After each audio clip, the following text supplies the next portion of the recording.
Hey everybody, happy Veterans Day. Thanks for joining me today. I'm gonna give everyone a few minutes to jump on. A little late getting started, plan to start at 2, but so happy Veterans Day. Thank you to all the veterans for everything that you've done for us. Just gonna try doing this on my phone. I'm gonna try and bring up another screen for seeing any comments or anything as well as this goes around. So today we are going to be talking about all of the tools that are out there. Well, I should have corrected that. Not all of the tools, but a fair amount of the tools that are out there to help you when we are walking our dogs on leash, and which ones are kind of my favorite, which ones work well for you, and which ones might work against you. Brought my dog helper here, and he's being an opportunist about finding the treats. And so I wanted to say that there are so many different harnesses, collars, gentle leaders, and everything that are available that it can be really overwhelming as a pet owner to figure out what is, the best one to use for your dog.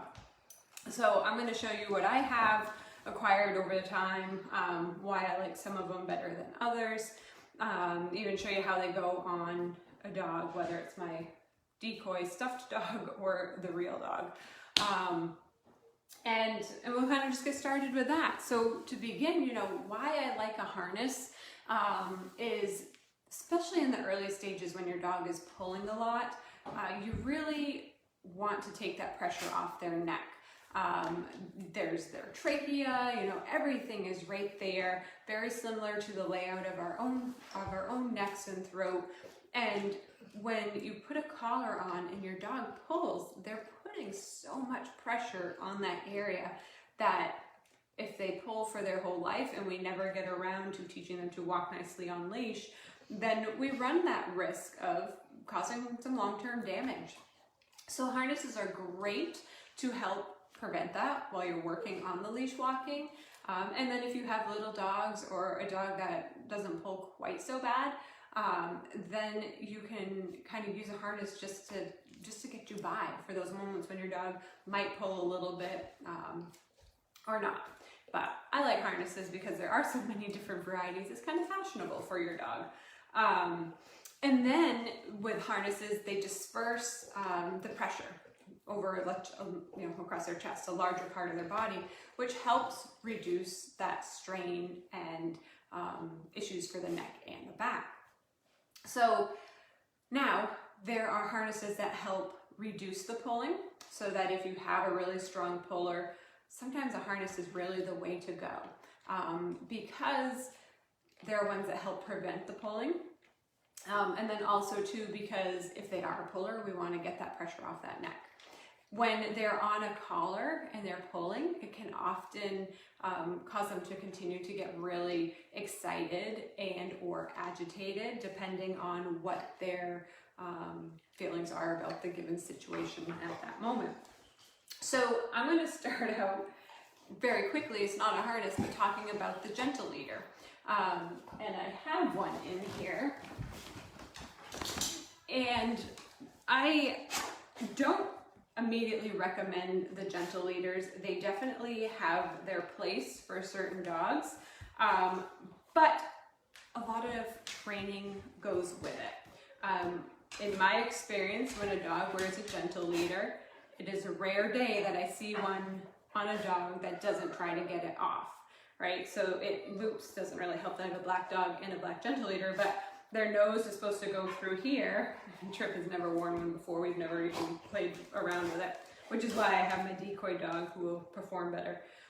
But it goes right over their nose and clips behind their ears, and it sits there, and it's supposed to be able to, pull out to the end of their nose.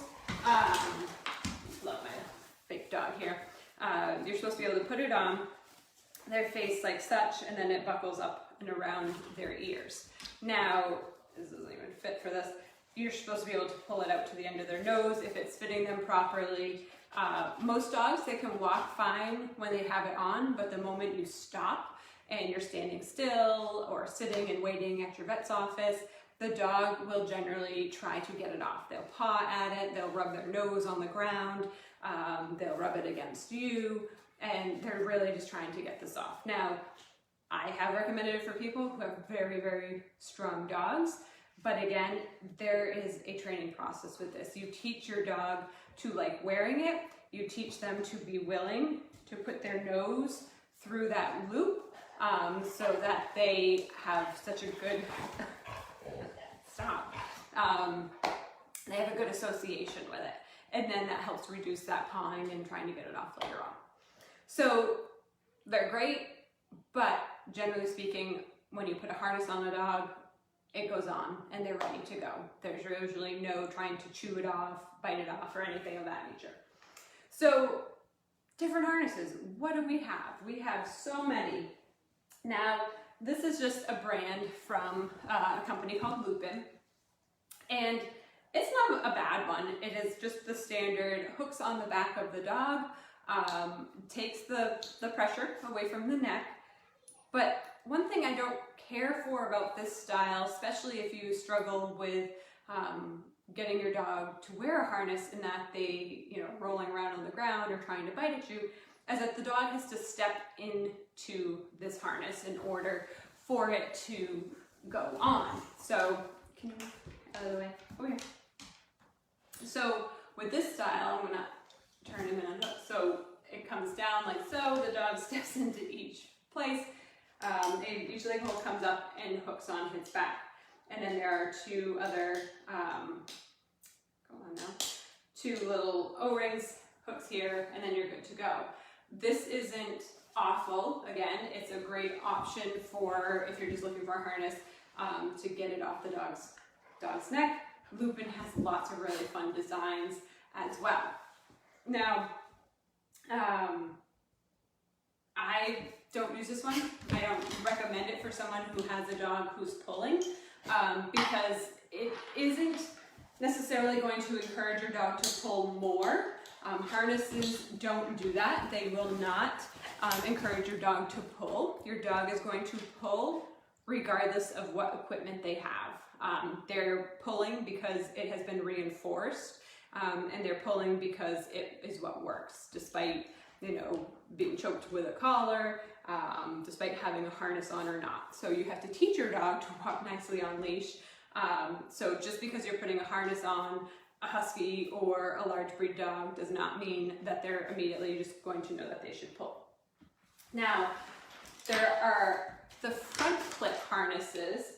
My pile over here. There are front clip harnesses, which is meant to take the oomph out of the pull. So if the dog starts to pull on leash, the leash is hooked in their chest or on their chest, and it comes around their shoulder. So when the dog leans in to pull, that leash is going to turn their body back towards you. So some people think of it as power steering for the dog or for you for the dog.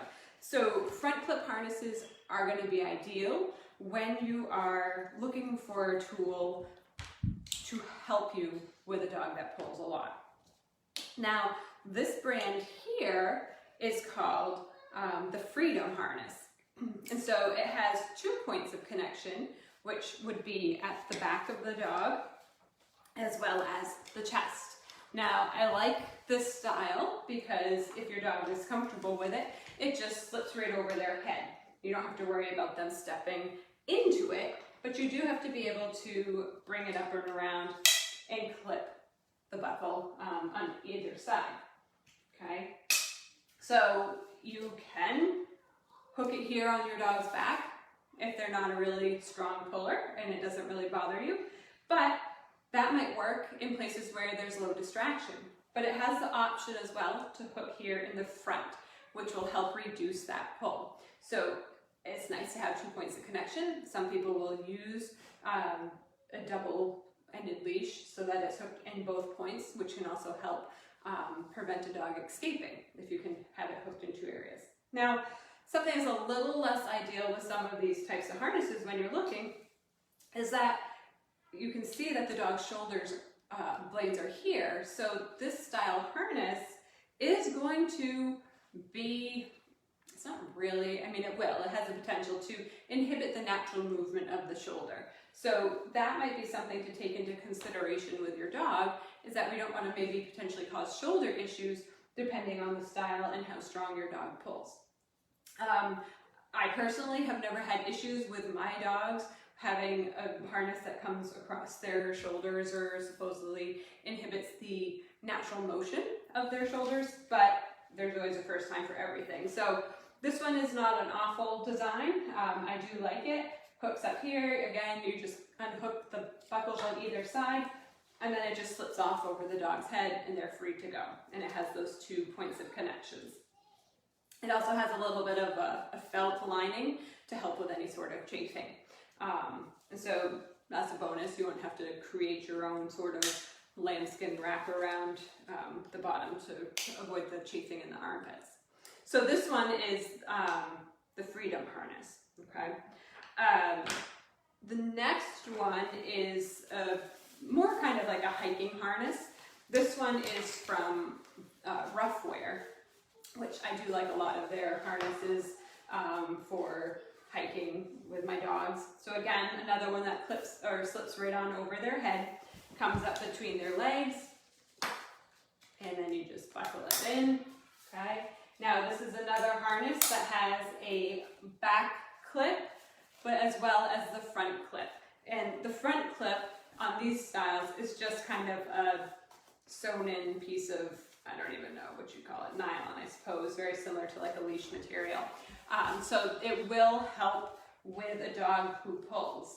Any of the front clip harnesses that hook here in the dog's chest, you know, they do have to be pretty snug to be really effective. If it's really loose and your dog pulls and the whole harness shifts and comes up around the side, it's not going to be quite as effective as a nice snug harness.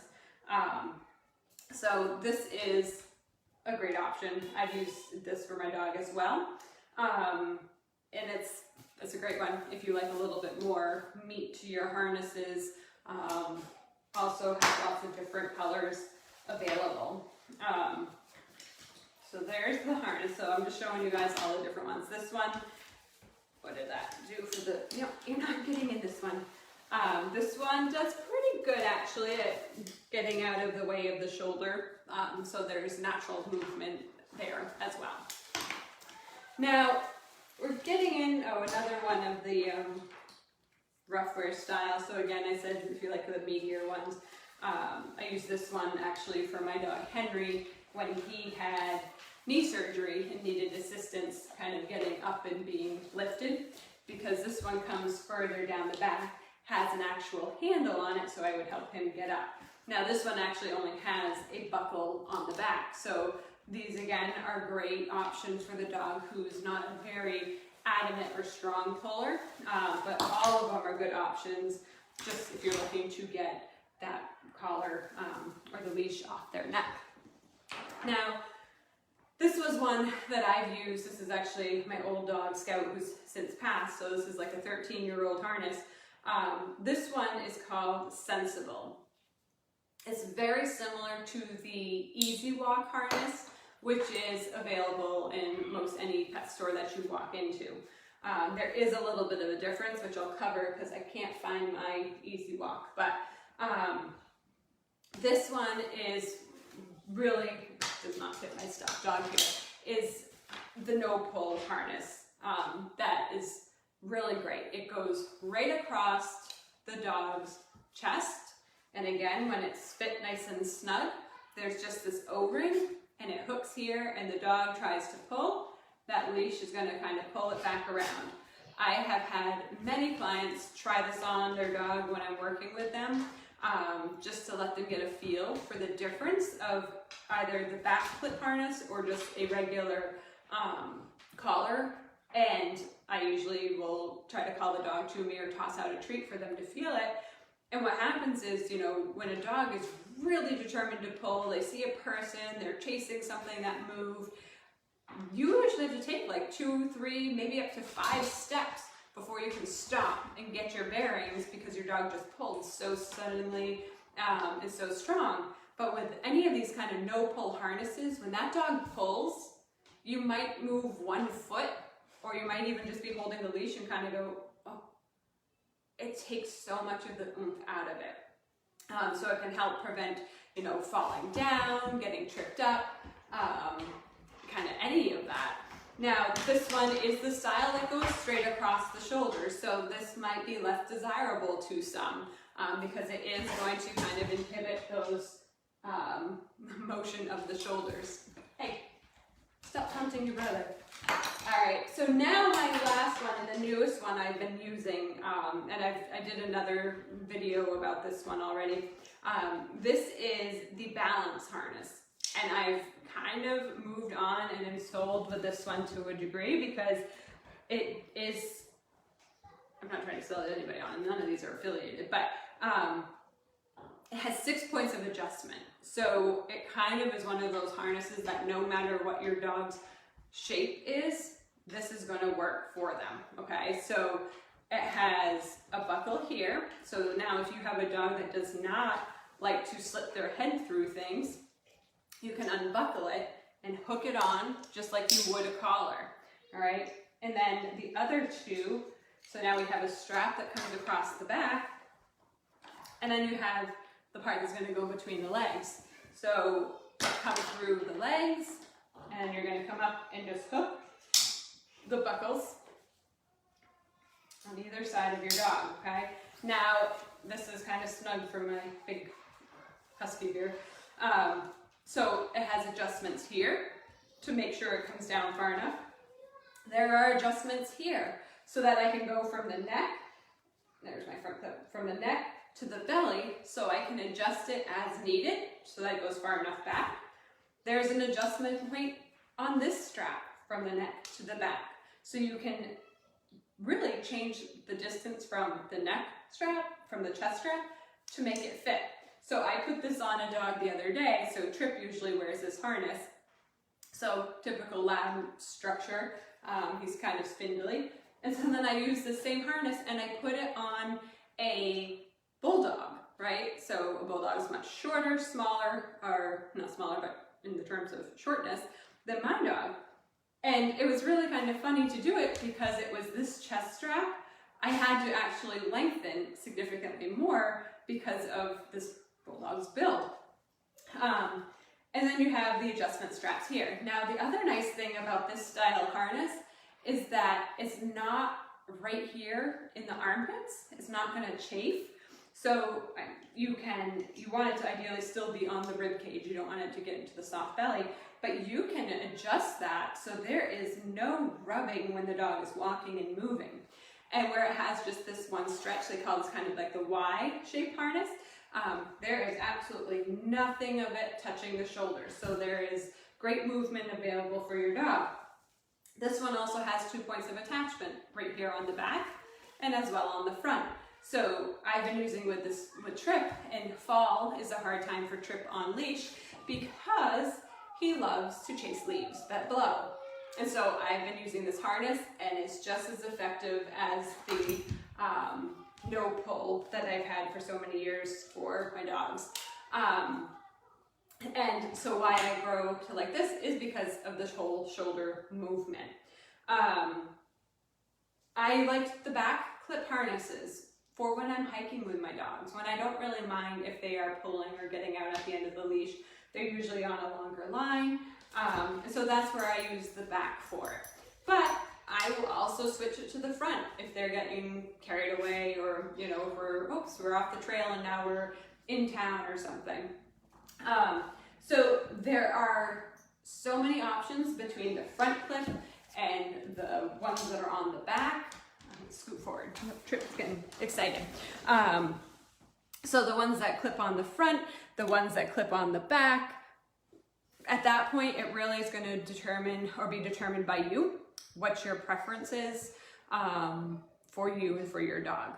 If your dog, again, to recap, is a really strong puller and you are trying to work on leash walking, a harness, I would just say just do it. Just get that front clip harness so that it helps alleviate some of your frustration when you are working with your dog, so that you're not getting pulled around all the time and getting mad because you're getting jerked around on the leash.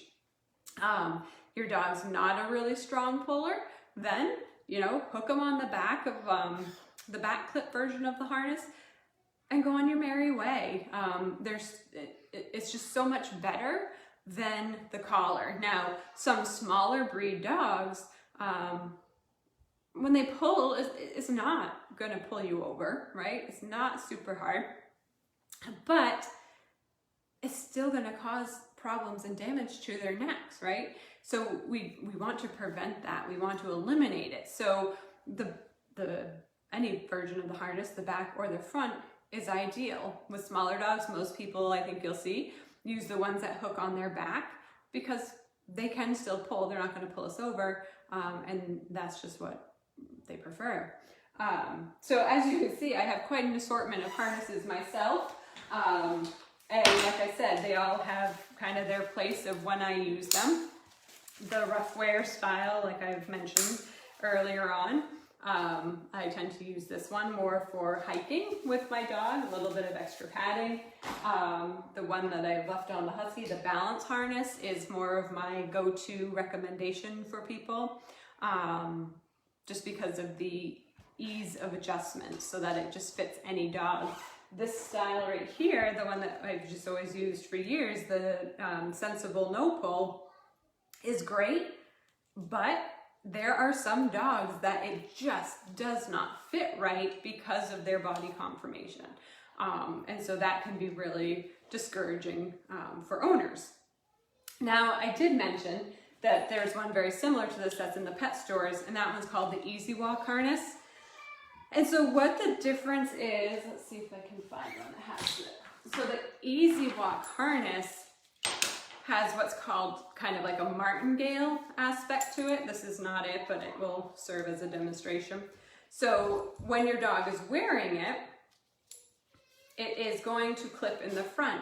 But if your dog pulls, you gain like 2 or 3 inches of fabric. So now it's tight, you have 3 inches of fabric, and that leash can come that much further around their shoulder, kind of allowing them to lean into it a little bit more. It still works when it's adjusted and fits your dog correctly, because I used it for Trip back in his younger adolescent years. And so it still works in a pinch. If you're like, I need one of these no-pull harnesses and I need one today, then it will do the trick. But otherwise, there's so many options. But that's really what the difference is. There are other styles that I think they like hook on the collar, but then they loop around the dog's rib cage and then they tighten as the dog pulls. It might work initially for your dog. It's kind of the same way with some choke collars and prong collars.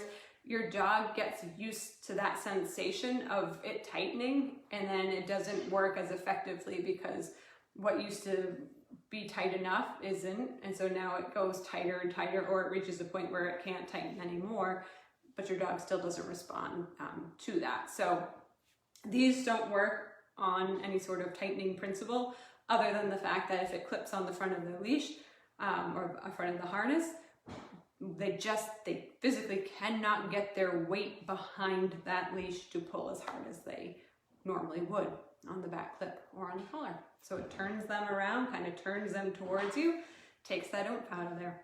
So let me know what you have for questions. I've seen a few of you hop on and watch. Let me try it over here. But it's not showing me any comments, so if you're here, say hi so I know people are actually able to see it. But we also, I love doing leash walking things. It's my favorite kind of stuff to work on in general. When I was doing a lot more with Guiding Eyes for the Blind, I would get some of their bigger pullers and work with them. It's a process. It's not going to change everything and have it happen miraculously overnight. It does require training to get your dog to walk nicely while also wearing these harnesses. Sometimes people put on these no-pull harnesses and they're like, oh, wow, like my dog can barely pull, or my dog doesn't pull nearly as bad, and they're happy to go on their way and they use the harness the whole life of their dog. That's awesome too. There's no reason to not use one, really, even when your dog walks nicely. Okay, well, so I don't see any comments coming through. Feel free, if you're watching this on the replay, leave me a message. Let me know what you think. Let me know what your favorite style is or what your favorite brand is. If you have a dog that is a big puller and it's a struggle and it's a battle, and here we are coming into winter and slippery months, reach out. Leave me a message or private message me and let me know, and I'd be happy to talk to you, and we could maybe set up a plan to see if we can't get your dog walking on a loose leash in no time. All right. Have a great rest of your day, everybody. It's beautiful. Sun will be setting soon, though. All right. Have a good one.